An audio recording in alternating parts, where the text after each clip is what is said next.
Fala galera, tudo bem com vocês? Aqui quem fala é Veixan. Hoje estamos aqui para a nossa sétima aula do nosso curso de como investir na Bolsa de Valores.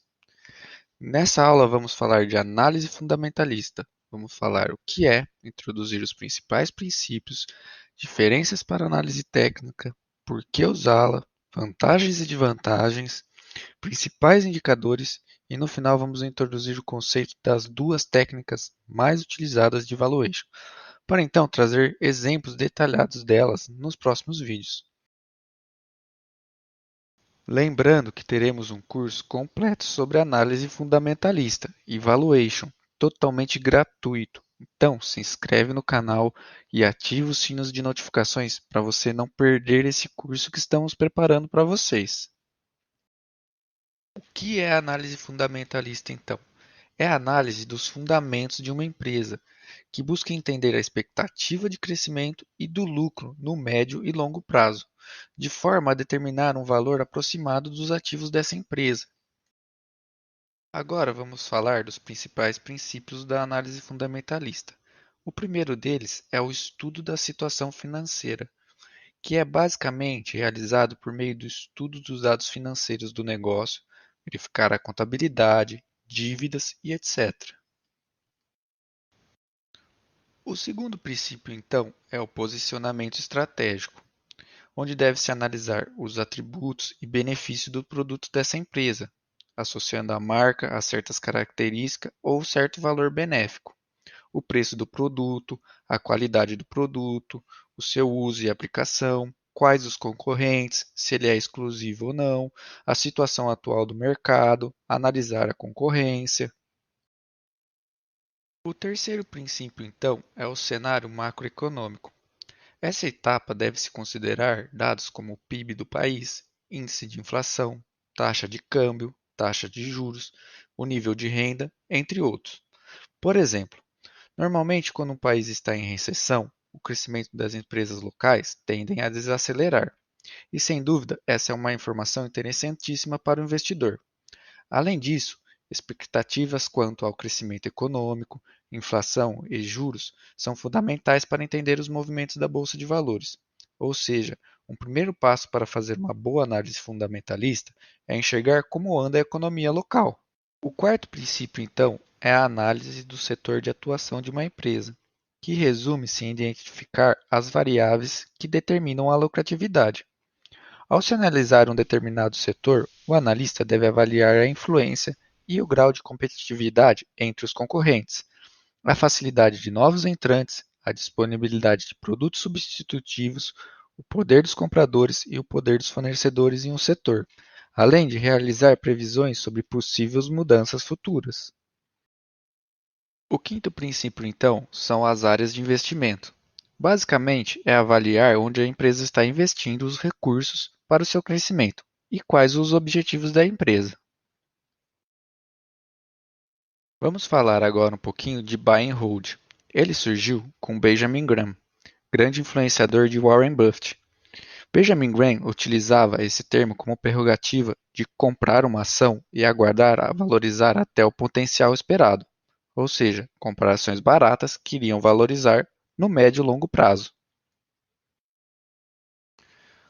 Qual a diferença, então, da análise fundamentalista para a análise técnica? Os analistas técnicos, eles estudam os movimentos passados dos preços e dos volumes de cotação, para prever o comportamento futuro das cotações. Alguns julgam a mistura das técnicas como a melhor forma de atuar no mercado. Por que usar a análise fundamentalista? É possível que no momento atual das cotações de uma determinada empresa não correspondam ao seu valor, podendo estar supervalorizadas ou abaixo do seu valor real. Ao utilizar essa técnica, é possível encontrar um valor intrínseco de uma determinada ação, podendo assim identificar uma oportunidade de ganhos ao longo do tempo em empresas consistentes. Vantagens e desvantagens. A vantagem é que ela é uma técnica abrangente e completa, considerando vários aspectos com base em dados e estatísticas, permitindo operações racionais e não emocionais. Porém, como desvantagem, vemos essa técnica como complexa, pois demanda muito tempo de estudo.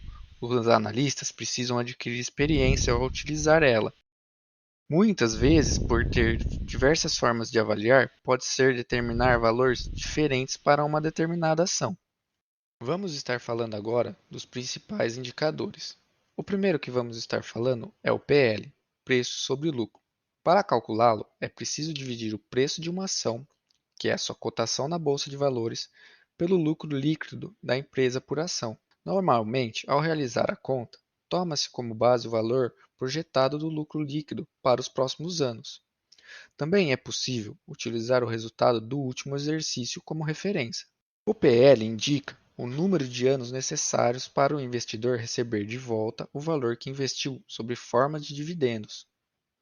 O cálculo pode ser aplicado a empresas de todos os setores e permite que elas sejam comparadas entre si. Quanto mais elevado for o PL da empresa analisada, maior é a disposição do mercado em pagar pelos lucros da empresa. Um PL alto também pode significar que o mercado tem expectativas altas para o papel, pressionando o preço para cima. Um PL baixo pode indicar que o mercado não está tão confiante em relação àquele papel, mas também pode indicar que aquela ação é uma boa oportunidade que ainda não foi percebida pelo mercado. Em outras palavras, um múltiplo baixo pode sinalizar que a ação está atrativa. O próximo indicador, então, P sobre VPA, que é o preço pelo valor patrimonial, ele compara o valor do mercado de uma empresa com o seu valor contábil. É calculado dividindo o preço por ação pelo valor patrimonial ajustado da empresa, também por ação. O resultado do cálculo de P sobre VPA de uma ação pode ser maior ou menor que 1. Ele supera 1 quando o valor do mercado é superior ao patrimonial. Um P sobre VPA menor que 1 indica que o papel está barato, pois seria possível comprá-la no mercado por um valor menor do que o seu patrimônio. E por barata não se entende necessariamente que não há uma pechincha à vista. Ela pode estar desvalorizada simplesmente porque os investidores não enxergam nela um potencial de crescimento e ganho à frente. No geral, pode indicar também que os investidores duvidam da capacidade de geração de caixa da empresa. Vamos falar agora sobre Dividend Yield. Esse indicador pode ser traduzido como uma taxa de retorno com dividendos. Ele é calculado dividindo o valor esperado em proventos por ação pelo preço atual do papel.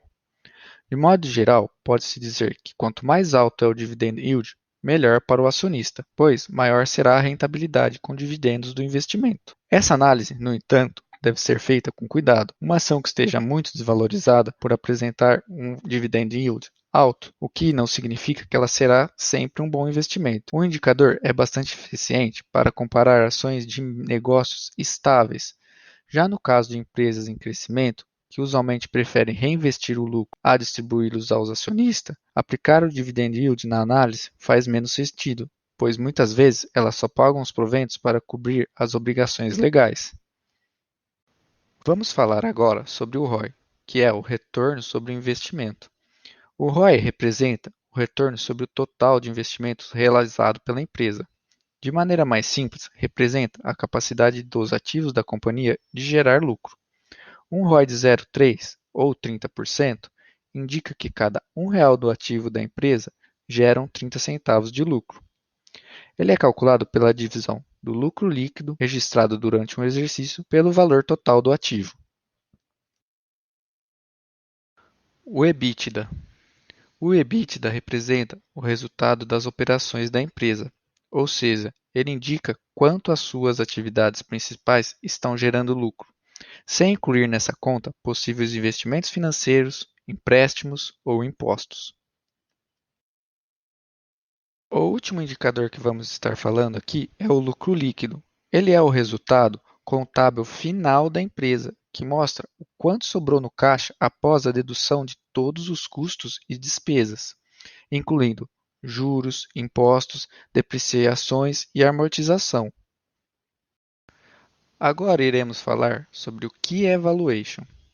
Valuation tem como objetivo determinar o valor intrínseco da ação, ou um range, determinar a capacidade da empresa de gerar lucros e identificar riscos e oportunidades do negócio. Temos dois métodos que são os mais utilizados. O primeiro deles é o método de fluxo de caixa descontado.